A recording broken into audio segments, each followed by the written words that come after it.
And I'm recording. Okay. Okay, talk a little bit. Hello? Test. Yeah, we're like Test, on even. test. Okay. All right. Okay. I'm here with Fly or FLYMOLO. Fly has been an integral person to MLTP for the past. It's been 10 years, yeah. Out of 30 seasons. 30 seasons ago. Is when she was first on CRC.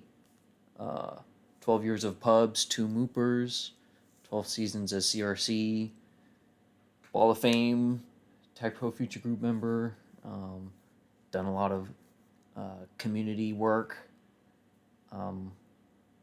video editing, doing montages, newsletters, and podcasts too. I And think I've done it all. I think you've done it all, yeah. Scripts, I mean, yeah. So this will just be kind of a general interview, especially with her being back on the CRC, and a lot of it will be focused on the new site of hers. So we'll just go ahead and get started.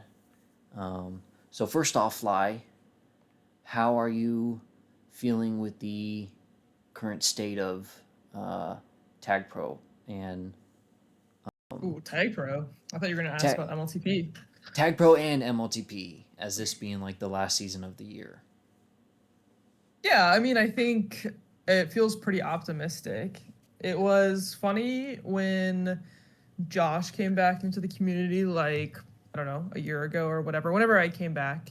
And he was posting like Pagoon's video and Ball Don't Lie's video. And he asked me if I wanted to share mine too. And I said no.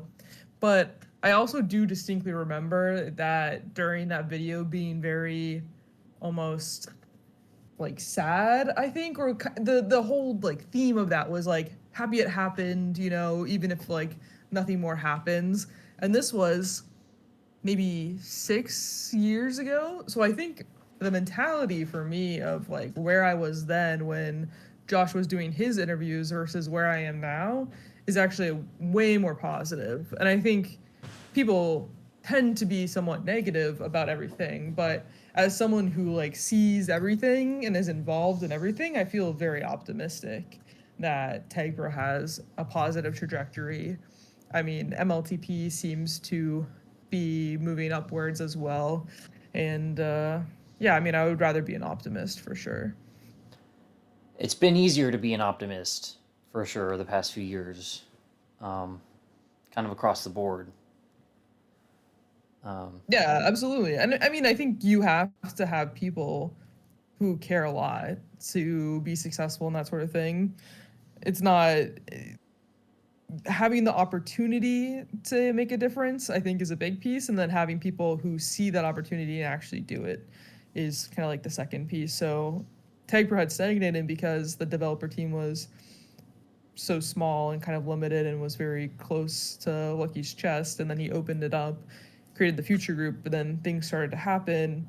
And I think as people started taking more ownership of that and feeling more responsible for the game, instead of it being Lucky's game, right? Now it's the future group's game. Now it's Bash's game. It's Orchid's game. It's Cheese's game. It's my game. And we have a lot more ownership and desire and a willingness to kind of put in whatever time is needed to make change. yeah, it definitely does make it easier to feel passionate when um, there's a lot more people, owning TagPro in a sense. Um, well, yeah, like you've said, we've had a lot of momentum. This has been a pretty good year, I think. Um, we've had like the frozen balls. Your site went up before season 38 this year. How would you compare this year we've had to other post COVID years? When we kind of had a boom in 2020. I don't remember it like that well. I'll be honest. I think my life changed so much at different points in time. I know I've played most seasons, but I'll take a year or two off from time to time. And COVID was such a weird time that I don't really remember the immediate. preceding seasons so clearly that I can remember exactly what it was like. I don't know. Have you looked at the stats as to what the sign up numbers were like in season 20 or versus like 22 versus, I don't know, the early 20s at all? Um, I know. Well, I came back for my second season in 2020, like mid 2020, season 18, and there was a good amount of signups for sure. I think there was, I think each team had 6 or 7 players. No. But yeah, same here. I came back for that one season and then I left again for a few years, so I don't quite know how much. But I would say, I mean, ranked was, we've almost had a year of ranked. We've had the replays for like about a year. I think it's definitely We've had the been replays the for way best. longer because I've been looking into using the replays for various things, and they came in during season 33. The season 33 was the first Okay. season that had all of the games covered by replays, so So that that was would probably be like 23 or early 24. yeah, because it's usually 3 seasons a year, so 3 years ago. Okay.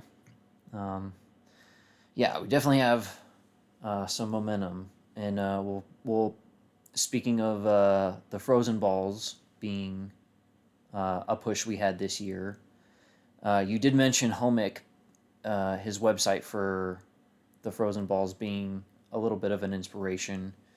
What were the early stages of MLTP.gg, and how much of the vision have you fulfilled?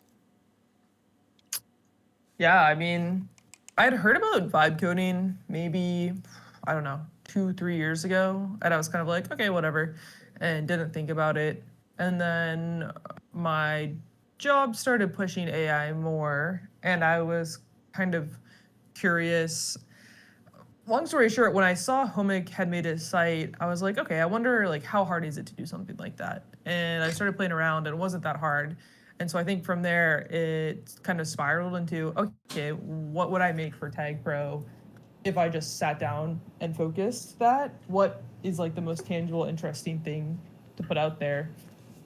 And yeah, I think the way I work is very much like I make a plan and I think about it and I kind of try and break the idea. And then before I even start kind of building anything. So I would say even before I had the first like live version of MLTP.gg, I had a whole plan for everything that I would want it to include. It needs to have rosters, it needs to have schedules, it needs to have ways for the GMs to make transactions, it needs to have the rules, it needs to have everything. Um, and so, yeah, I mean, the first iteration, I think I built a schedule first, maybe, and then it kind of just continued from there. And a lot of it is still like I'm still working from my original blueprint of what the site I think needed, advanced stats, things like that.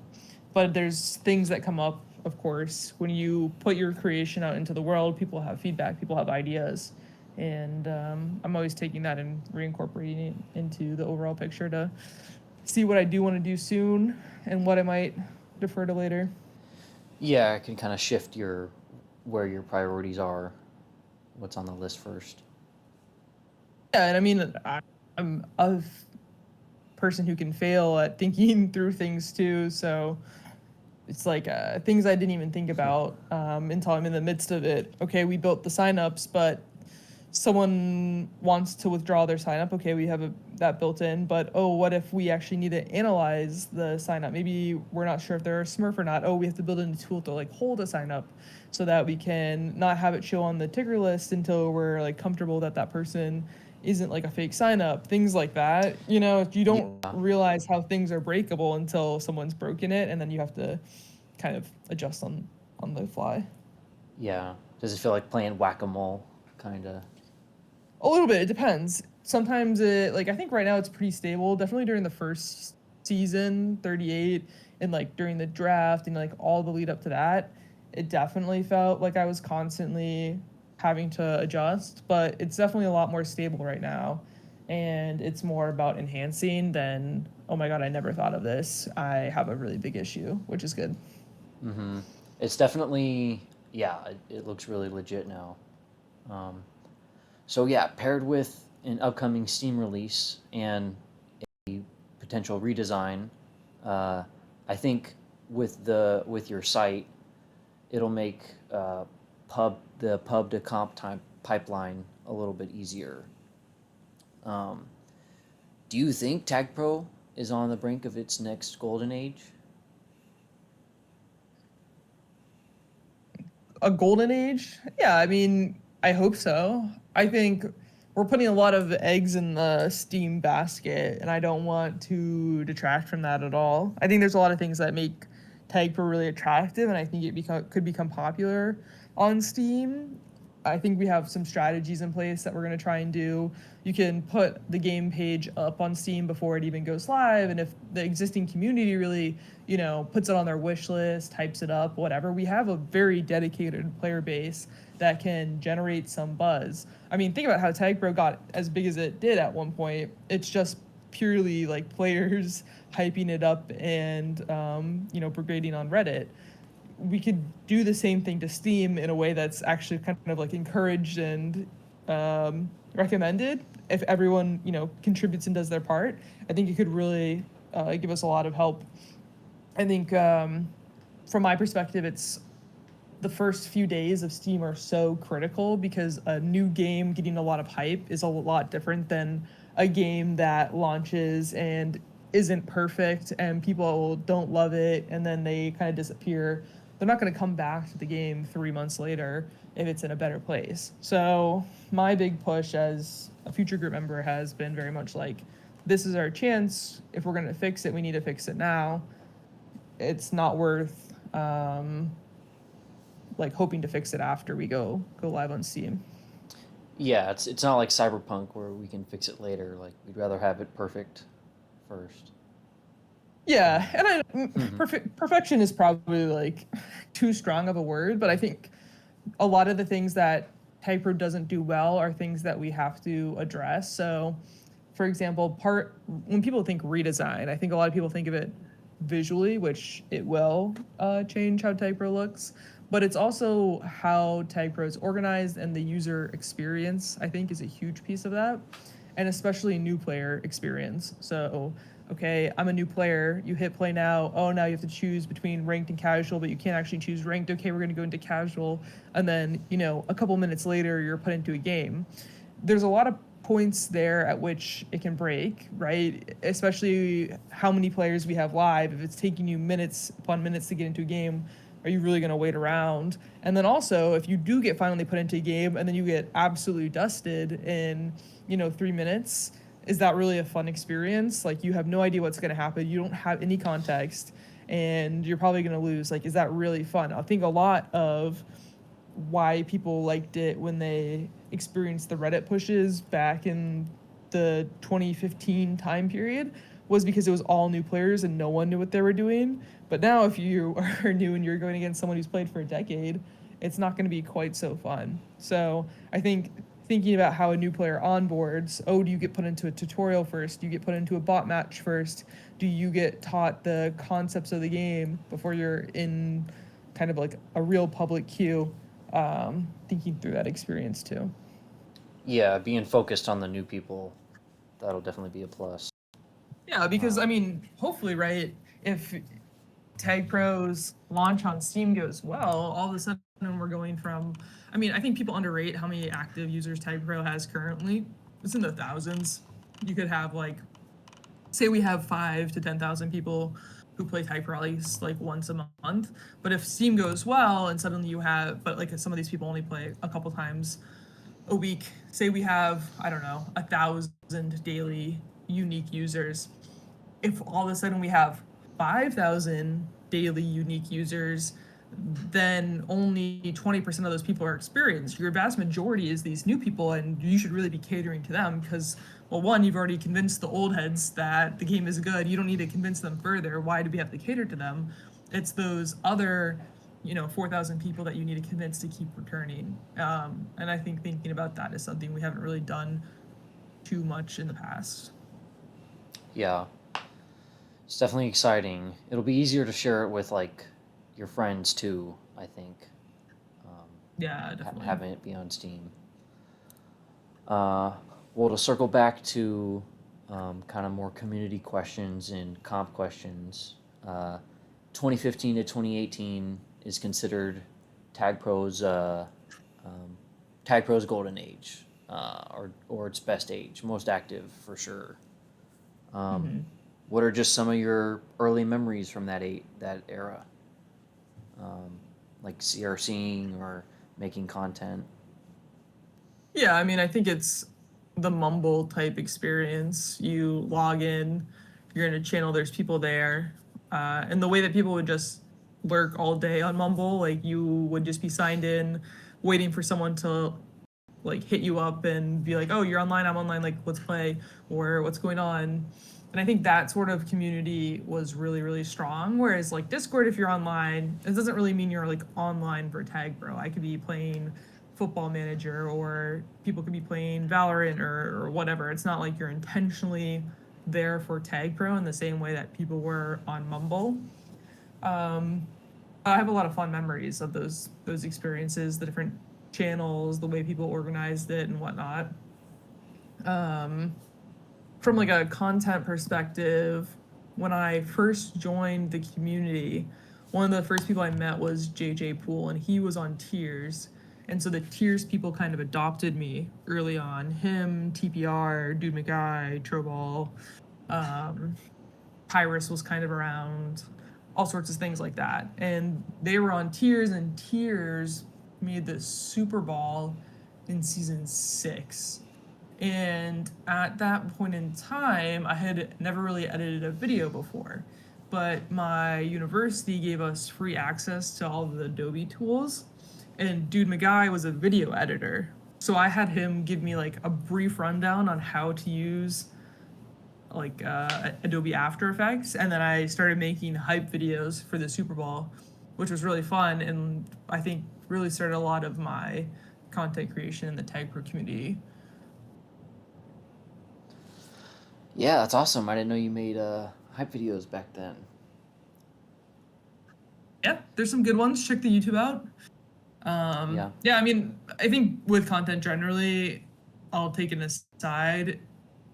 I've always used TagPro as my playground to learn a new skill, I guess I would say. I didn't know how to edit videos. Okay, let me just try and make something for TagPro. Like, it's not that serious, you know? Oh, I've never coded anything before. Like, I'll just try and make a website, whatever. It's no biggie. Things like that. I think it's easy. You know something so intimately that it's the easiest thing to kind of launch an idea off that platform than have to come up with something completely novel. Yeah, yeah. There's so many different creative outlets Tag Pro kind of offers. Um, it's I don't know. It's only like a few games out there, I think. Well, Next yeah. question. So yeah, your first season CRCing was season 10. That was 30 seasons ago and over 10 years ago. What first made you consider leadership, and what steps did you take back then, and how have you kept that going? Yeah, I mean, I think I view being a member of a community as participating and doing what you can. I don't know why I chose this year. I feel like I distinctly remember applying in like season 8 and 9 and like not getting selected. I definitely didn't get into the CRC on the first time applying. And I remember going so hard in like the Reddit thread because you would apply and then they would make a Reddit thread and then you had to like defend your application.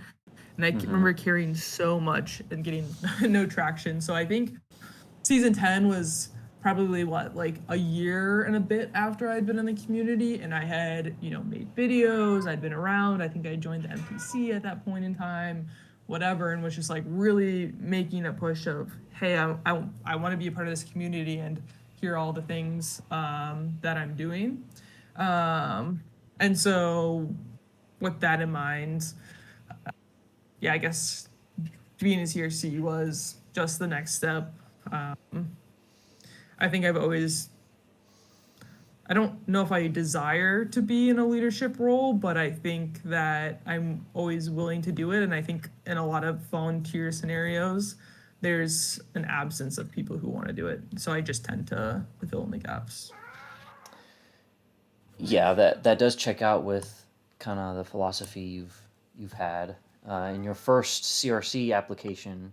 Uh, you kind of touch on that. You mentioned two guidelines for your interests in real life and tag pro. You say constant improvement and unacknowledged appreciation. So I figure those are still important to you. Yeah, sounds about right. I was very philosophical in college. I think I've grown out of it a bit. Yeah, but that's a good way to kind of regroup yourself. You know, getting into philosophy. Um, so circling back to the new site, is it your magnum opus? What are you most proud of out of all your contributions to TagPro? Yeah, I mean, I'm definitely proud of it. I think it's a very satisfying experience. I think being an ideas person is kind of interesting, but like seeing something tangible and seeing people interact with it is very satisfying. It's kind of fun too. Like I love stats, so being able to see like how many unique people visit the site and stuff like that, all the people who've signed up. It's a very tangible sense of contribution rather than like making a YouTube video that gets like 100 views or a couple hundred views. Like it's a little bit less. It's less satisfying in terms of like direct external validation. But Mm-hmm. yeah, I don't know if I did it for the validation. I almost feel like people now are going too over the top on it. I feel like everyone's, oh, this is the best thing in a decade, yada yada, which is nice to hear, but it's kind of a lot of pressure at the same time. And I appreciate the kind words, but yeah, it's a lot. Yeah, well, the site is a lot too. So I can understand where you're coming from. Like you're saying, it doesn't like change, how uh, things are done per se. It does have the draft on there, but like Hmm. it hasn't added any players or it hasn't, changed how like the seasons are structured or anything. Um, but I think people are desperate for new stuff too. So I think that's a big part of it. Um, and yeah, it being a tool is can definitely be you have like a tangible um, way to see people have appreciated it. Yeah, definitely. Um, you took a 9 season break outside of 2 seasons between season 29 and 37, and Yeah. that coincided with your longest break from CRC from 28 to 38. Um, how did it feel to get back on the saddle and gather yourself again? Did the break keep you fresh? Yeah, I mean, I lost the Super Bowl, and I said that was devastating emotionally for the second time. And I said, yeah, I don't really know if I want to keep toiling away at it. And I think it was just like a point in my life because this is what season 29, so 3-ish years ago, 3.5 years ago. I think About. it was just a different like point in my life where I was like pursuing other things and was kind of satisfied with everything I had achieved in TagPro because from my perspective, like I was a bona fide majors player at that point in time. I had like respect from like a community member perspective as a player perspective and I don't know, I didn't really like feel the need to prove myself anymore and I had other things I wanted to do so it was nice to step away and yeah I don't really know why I came back. I think I was just bored and wanted something to do and tag pro is like a very comfortable thing for me. It's always easy to slip back into and I think that's why you see people come back after years away time and time again. Yeah, for sure. It's I think if you play it once, or at least if you play 1 season of comp, or you contribute in a certain way, Tag Pro's kind of always in the back of your mind. Um, yeah, I'm not sure why I came back either. I mean, I know why I came back during COVID, because I was bored and inside, but I took another years long break, and I don't know. I guess it just never leaves you. Um, okay, so this is a softball. What type of music do you generally play in game? Um, in like casual or in a competitive game, or like what's the scenario? I think it really depends. Either casual or ranked.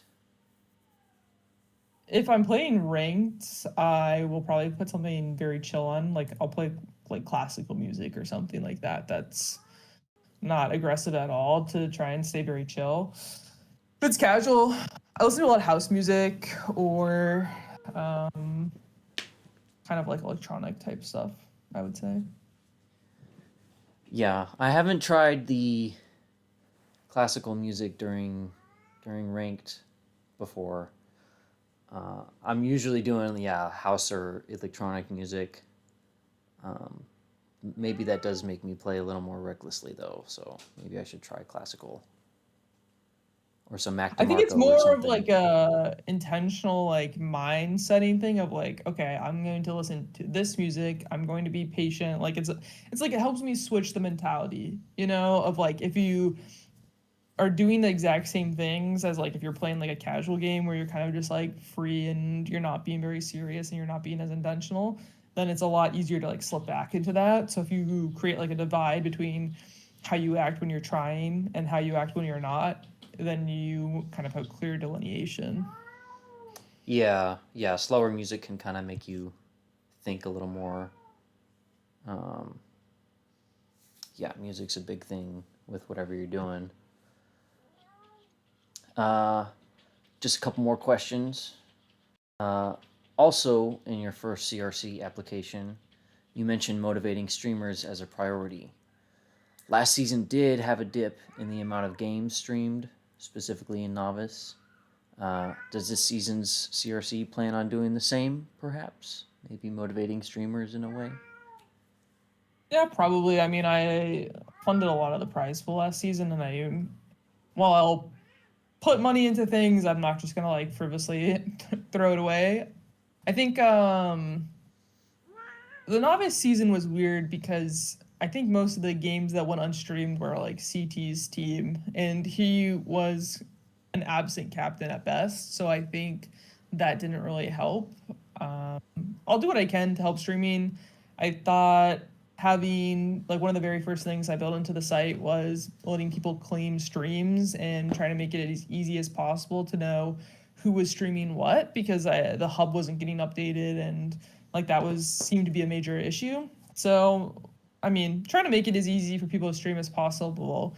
But again, it's like you're volunteering to spend an hour and a half of your night. And sometimes you don't want to watch an hour and a half of low quality tag, bro. Of Novice TagPro, yeah. Which is I think understandable. honestly, novice is better to stream than minors. Minors is kind of the most infuriating because they do really dumb things, but you also expect more from them. So it's more exasperating when they do something like mind-numbingly dumb. Yeah, they're the middle child of competitive in that way. Um, Yes, and they act it too. yeah. um, yeah, maybe for myself, I don't know. I'm thinking how I could contribute. I guess doing advertisements, for streams and kind of like Homic did a few times. Yeah, I think it's Um, fun. I think being genuine in whatever you create, like as long as you're into whatever you're making and you get fulfillment out of it, I think that's the way to go into content creation. Like if you're trying to chase the thing that you think is going to get the most attention and you're trying to get validation from it, it's going to be a lot harder of a path. Like if no one had used my site, I still would have gotten value out of it from the whole experience of having an idea and seeing it come to fruition and learning something along the way. But like if I had only made it and would only have been satisfied if it had become as big as it has and gotten all the compliments, I think I would have probably burnt out even faster or like just found it to be an unsatisfying experience. So that's my recommendation. Like whatever you're most passionate about, like you're really into movies, write a content piece comparing everyone or every team to like a movie or something. Like that's a tap million into dollar like idea right there. Yeah. yeah, tap into like what you really know and like work from there. Yeah, and I think even if whatever isn't doesn't get the most eyes on it, like you said, if you have passion for it, if you enjoy it, other people will have passion for it, and we'll see that, um, Yeah. for sure. So, kind of like we said earlier, I think this was a really notable year for TagPro, in a lot of different ways, a mix of ways. Can 2027 be even better? Yeah, I mean, I would hope so. I think there's still a lot of room to go with what I want to do with the site. And then I think with Tag Pro, if we're aiming for a December like holiday type release, then you would probably see the impacts of all of that really in 2027 more than you would see it this year. Yeah, a December release would be cool.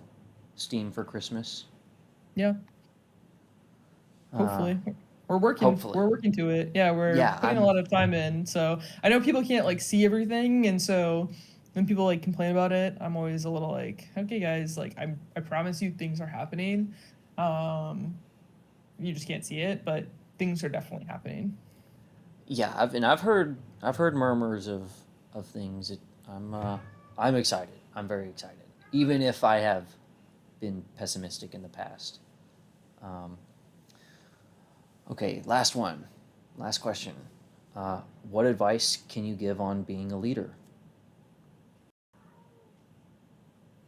I don't know. I think you either have it or you don't. Either you want to have that expectation. I don't think you can probably improve as a leader, but I think you inherently like have to like want to do right by people and not like be tempted to do things that benefit you. There's like a selflessness to it. So I don't know.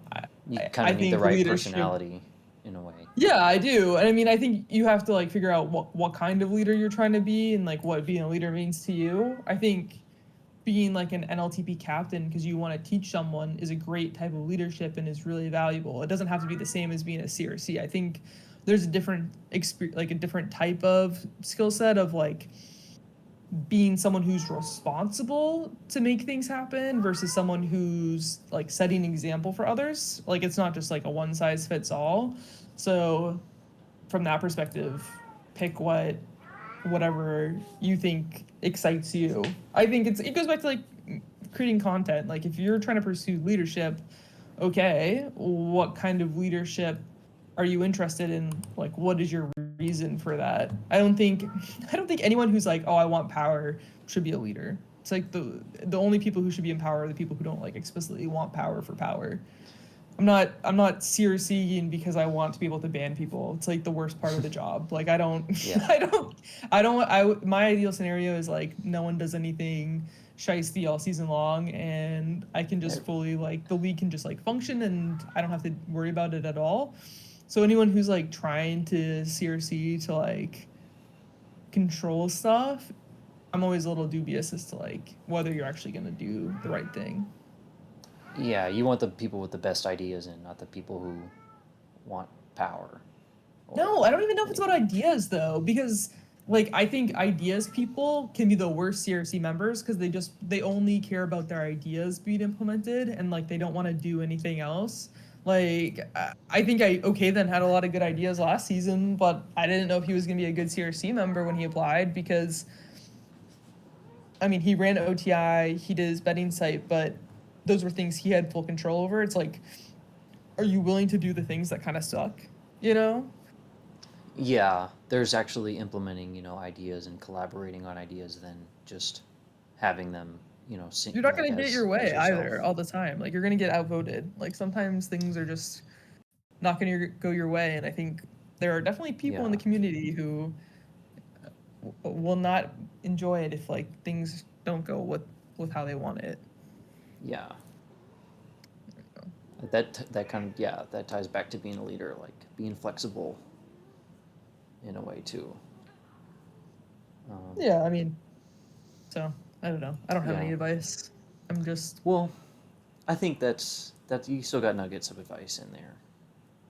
Um, well, yeah, that'll be just about all the questions. Do you have any closing comments or thoughts? Nope, I'm always happy to talk about TagPro. Obviously, I care a lot. I don't think anyone could accuse me of otherwise. Um, if you have ideas for the league for TagPro, my DMs are always open. I think I'm willing to entertain anything. Um, and if you want to contribute in some way to something and need help or need a place to bounce off of, yeah, again, always happy to help get new content creators going. All right. Thank you for the interview, Fly. Yeah, no problem. Have a good